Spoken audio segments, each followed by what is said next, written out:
Bharatiya Janata party के मरुधरा पहुंच रहे हैं। पीपलदा की तस्वीरें दिखा रहे हैं। उत्तर प्रदेश के मुख्यमंत्री योगी आदित्यनाथ पहुंच गए हैं। यहां पर जिम्मेदारी संभालेंगे चुनाव प्रचार की। मंच पर मौजूद हैं, सारे नेता मंच पर मौजूद है। जरा देखिए, उनके आशीर्वाद लेकर, पैर छूकर आशीर्वाद लिया जा रहा है। मंच की तस्वीरें जरा देखिएगा, बेहद दिलचस्प होगा उनका चुनावी संबोधन सुनना। राजस्थान में 2023 का संग्राम पूरे तरीके से तैयार, विशाल आम सभा। जरा देखिए, उत्तर प्रदेश के यशस्वी मुख्यमंत्री आदरणीय योगी आदित्यनाथ जी, आपका हार्दिक अभिनंदन है। ये बड़ा सा पीछे पोस्टर लगा हुआ है, प्रेम गोचर, जो कि यहां से बीजेपी प्रत्याशी हैं, उन्हीं के समर्थन में फिलहाल स्वागत सत्कार का दौर चल रहा है। तस्वीरें जरा देखिएगा, स्वागत होगा, उसके बाद उनका अभिनंदन भाषण होगा। जो प्रत्याशी है या के, हो सकता है कि वो भी एक छोटा सा भाषण दे, क्योंकि उन्हीं के समर्थन में यहां पर पहुंचे हैं योगी आदित्यनाथ। तो गदा भेजकर उनका अभिनंदन किया जा रहा है। और झोटवाड़ा की तस्वीरें जरा देखिएगा, केंद्रीय मंत्री नितिन गडकरी भी पहुंच चुके हैं। दो तस्वीरें जरा देखिए, भारतीय जनता पार्टी के दो दिग्गज। पहली तस्वीर पीपलदा की, उत्तर प्रदेश के मुख्यमंत्री योगी आदित्यनाथ। दूसरी तस्वीर राजधानी के झोटवाड़ा से केंद्रीय मंत्री नितिन गडकरी पहुंचे हैं और लैंप लाइटिंग करके विधिवत रूप से कार्यक्रम की शुरुआत करेंगे। तो हर पार्टी कोशिश कर रही है, दिग्गज नेता उनके पहुंच रहे हैं और प्रचार प्रसार कर रहे हैं। एक तरफ भारतीय जनता पार्टी के दिग्गज पहुंचे हैं, अभी कुछ देर पहले ही संकल्प पत्र जारी किया गया है, और दूसरी तरफ राहुल गांधी भी आने वाले हैं। तो प्रचार जोरों शोरों से चल रहा है, वक्त बेहद करीब है और आज 16 तारीख हो चुकी है, और ऐसे में हर किसी ने एडी चोटी का जोर लगा दिया है प्रचार प्रसार में। तूफानी दौरे हो रहे हैं। आज अमित शाह को भी आना था, लेकिन वो दौरा स्थगित हो गया है। कल वो मरुधरा पधारेंगे और स्मृति ईरानी भी आज जिम्मेदारी निभाती हुई नजर आएंगे। इसके अलावा नितिन गडकरी जो है वो झोटवाड़ा में, जरा देखिए, बीजेपी प्रत्याशी के समर्थन में वोट मांगते नजर आ रहे हैं, और राज्यवर्धन राठौड़ के समर्थन में। दूसरी तरफ पीपलदा में बीजेपी प्रत्याशी के समर्थन में उत्तर प्रदेश के मुख्यमंत्री योगी आदित्यनाथ, क्योंकि इनका एक अपना स्टाइल है प्रचार प्रसार करने का, और मुखर होकर बोलते हैं और बेखौफ होकर बोलते हैं। और आज जब चुनावी संबोधन होगा, वो अपने आप में बेहद खास रहने वाला है। भंवर स्टार सहयोगी हमारे साथ जुड़ चुके हैं, पीपलदा से उनका रुख करेंगे। भंवर, आज संकल्प पत्र भी जारी हो गया है भारतीय जनता पार्टी का, और स्टार प्रचारक पहुंच चुके हैं योगी आदित्यनाथ। चुनावी भाषण होगा, बेहद दिलचस्प होगा इनको सुनना भी। और क्या कुछ खास रह सकता है, कितनी भीड़ नजर आ रही है, किस तरीके की तैयारी आज यहां पर की गई? देखिए, उत्तर प्रदेश के मुख्यमंत्री योगी आदित्यनाथ का हड़ौती में जबरदस्त क्रेज नजर आ रहा है। हम ये जो जगह है, गवा का राजकीय उच्च माध्यमिक विद्यालय का स्टेडियम, यहाँ पर ये सभा रखी गई है, और दो विधानसभा क्षेत्रों, पीपलदा और साथ में सांगोद, इन दोनों विधानसभा क्षेत्रों के जो बीजेपी के प्रत्याशी हैं, पीपलदा से प्रत्याशी प्रेम गोचर और सांगोद से प्रत्याशी हीरालाल सागर, दोनों के समर्थनों में संयुक्त रूप से इस सभा को संबोधित करने वाले हैं योगी आदित्यनाथ। और यहाँ जब वो पहुंचे हैं तो उनको बीजेपी कार्यकर्ताओं ने गदा भेंट की है, और दोनों विधानसभा क्षेत्रों के जो भाजपा प्रत्याशी हैं, प्रेम गोचर और हीरालाल सागर, दोनों ने जमीन पर अपना पांव योगी आदित्यनाथ से, अपना जो सिर है वो योगी आदित्यनाथ के पांव में रखा और उनको प्रणाम करके उनका आशीर्वाद दिया। इस वक्त मंच पर जिला प्रमुख कोटा के मुकेश मेघवाल, वो इस वक्त योगी आदित्यनाथ से उन्होंने मुलाकात की, उन्होंने भी आशीर्वाद दिया। साथ में बीजेपी देहात के जिलाध्यक्ष योगेंद्र नंदवारा के नेतृत्व जो बीजेपी का एक डेलीगेशन है, उसने एक विशाल पुष्पहार पहना करके और यहाँ पर योगी आदित्यनाथ का स्वागत किया है।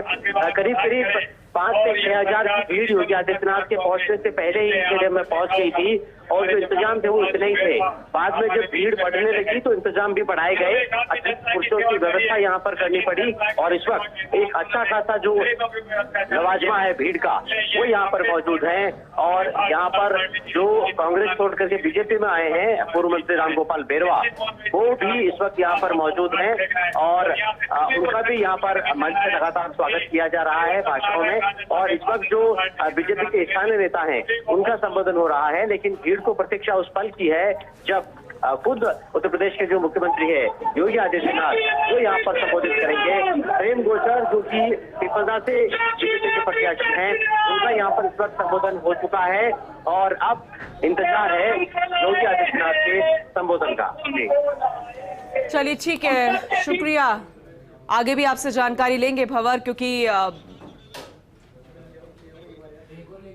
क्योंकि नितिन गडकरी भी हमारे साथ लगातार तस्वीरों में हम देख पा रहे हैं, दर्शकों को ये जानकारी दे रहे हैं। कमलकांत सहयोगी हमारे साथ जुड़ चुके हैं, उनका रुख कर लेते हैं। कमलकांत, नितिन गडकरी पहुंच चुके हैं, कमान संभाल ली है। बीजेपी प्रत्याशी के समर्थन में बेहद दिलचस्प होगा इस संबोधन को सुनना, क्योंकि बार बार संकल्प पत्र का भी जिक्र किया जाएगा। जो घोषणाएं की गई हैं, आज इसे जारी किया गया है, उसका भी जिक्र होगा। जी बिल्कुल पूनम, केंद्रीय मंत्री नितिन गडकरी अभी कुछ ही देर पहले वैशाली नगर स्थित जो गांधी पथ है वहाँ भारत अपार्टमेंट में यहाँ पहुंचे हैं। जय श्री राम। जी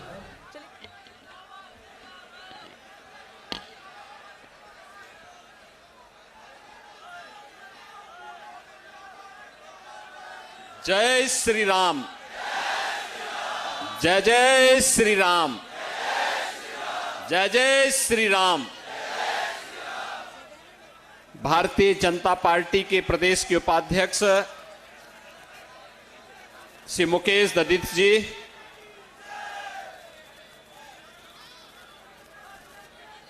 भारतीय जनता पार्टी के प्रदेश के मंत्री और विधानसभा सागौत से प्रत्याशी श्री हीरालाल नागर जी, भारतीय जनता पार्टी के पिपलदा विधानसभा क्षेत्र से लोकप्रिय प्रत्याशी श्री प्रेम गोचर जी, राजस्थान सरकार के पूर्व मंत्री श्री राम गोपाल बैरवा जी,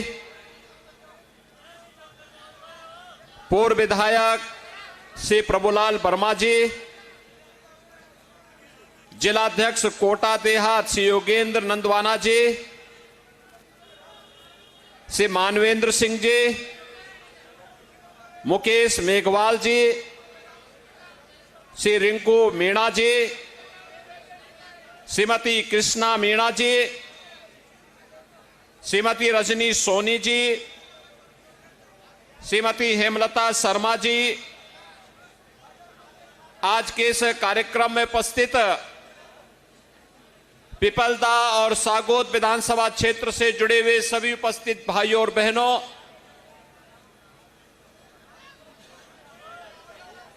भक्ति और शक्ति की धरा राजस्थान की इस पावन भूमि को मैं कोटि कोटि नमन करते हुए आप सबका हृदय से अभिनंदन करता हूं।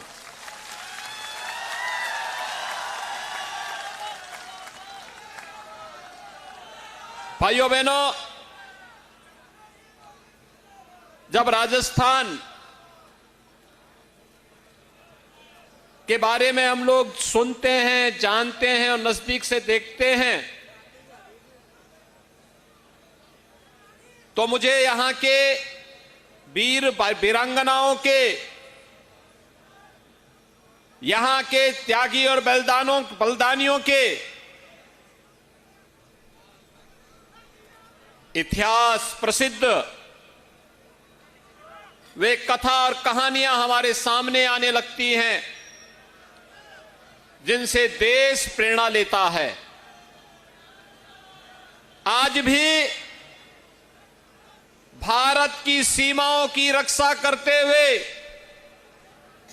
हमारे राजस्थान के जवान पूरे देश को सुरक्षा प्रदान करते हैं और सुरक्षा के माध्यम से अभय प्रदान करते हैं। तो यहां के किसान, यहां के समाज के विभिन्न तबके से जुड़े हुए नागरिक राष्ट्र की मुख्य धारा के साथ जुड़ करके अपनी कला, अपनी विभिन्न विधाओं के माध्यम से एक भारत श्रेष्ठ भारत की प्रधानमंत्री मोदी जी के विजन को भी एक नया आयाम प्रदान करते हैं। भाइयों बहनों, पूरे राजस्थान में परिवर्तन की एक नई बहार है।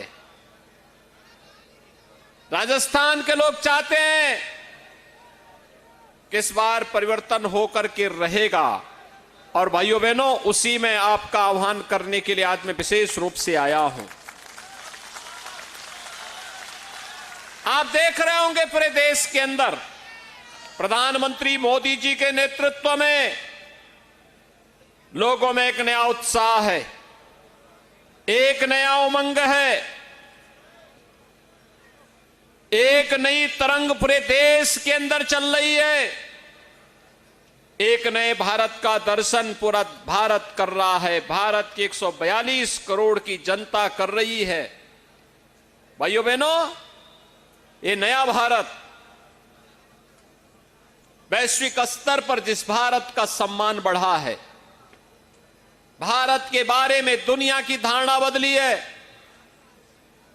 आज भारत को लोग एक विश्वसनीय देश और सहयोगी के रूप में सम्मान दे रहे हैं, और पीड़ित मानवता को अभय प्रदान करने के एक देश के रूप में जहां कहीं अशांति होगी, भारत की तरफ लोग आशा भरी निगाहों से देख रहे हैं।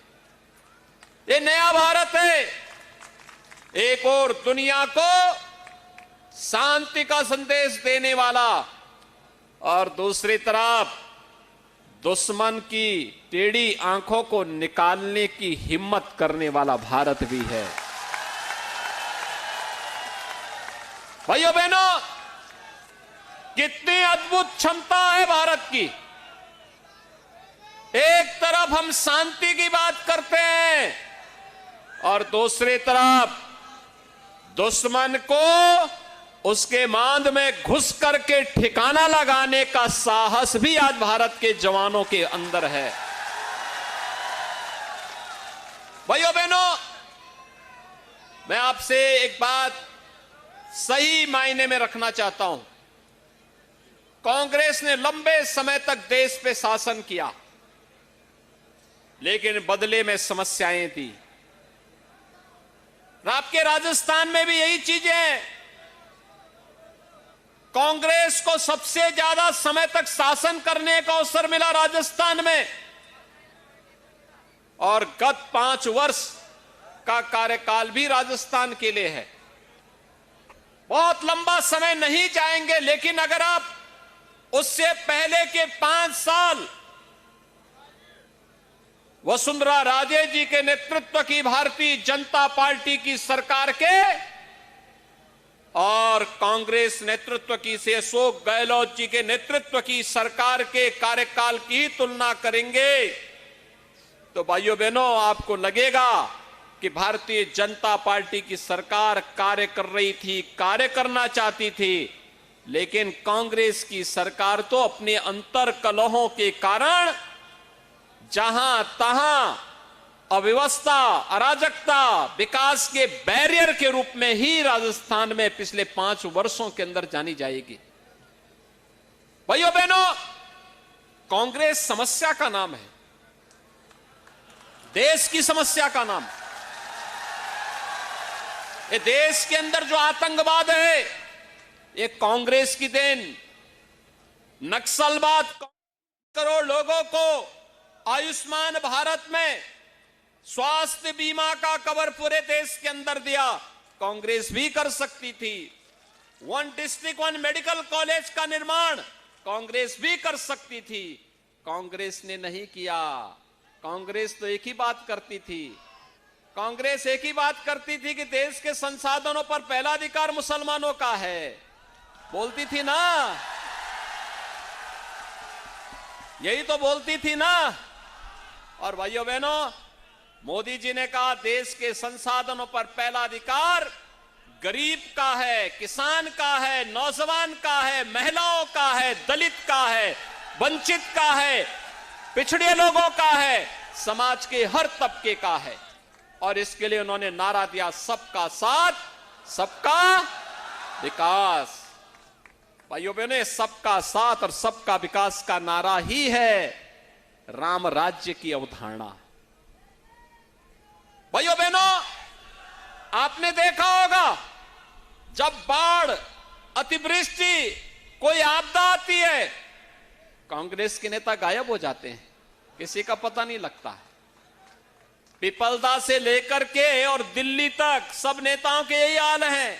कोई इटली जाता है और कोई बूंदी जाता है, कोई जयपुर में बैठा रहता है। कोरोना में भी नहीं आए होंगे और अतिवृष्टि में भी नहीं आए होंगे। मैं धन्यवाद देना चाहूंगा लोकसभा के माननीय अध्यक्ष श्री ओम बिरला जी को, जिन्होंने यहां पे अतिवृष्टि के समय घर घर राहत सामग्री वितरित करने की स्वयं निगरानी की। यहां की राज्य सरकार विफल हो गई थी। अपने विदेश दौरे को स्थगित करते हुए वे सीधे कोटा आए और कोटा में आकर के पिपलदा, सागोद, कोटा, इन सभी क्षेत्रों में घूम घूम करके उन्होंने हर व्यक्ति का ध्यान रखा, बिना भेदभाव के शासन की योजना को पहुंचाने का काम किया। भाइयों बहनों, ऐसे लोग ही हमारे जनप्रतिनिधि होने चाहिए और इसी के लिए आज आह्वान करने के लिए मैं आपके बीच आया हूं कि भाइयों बहनों, 22 जनवरी के बाद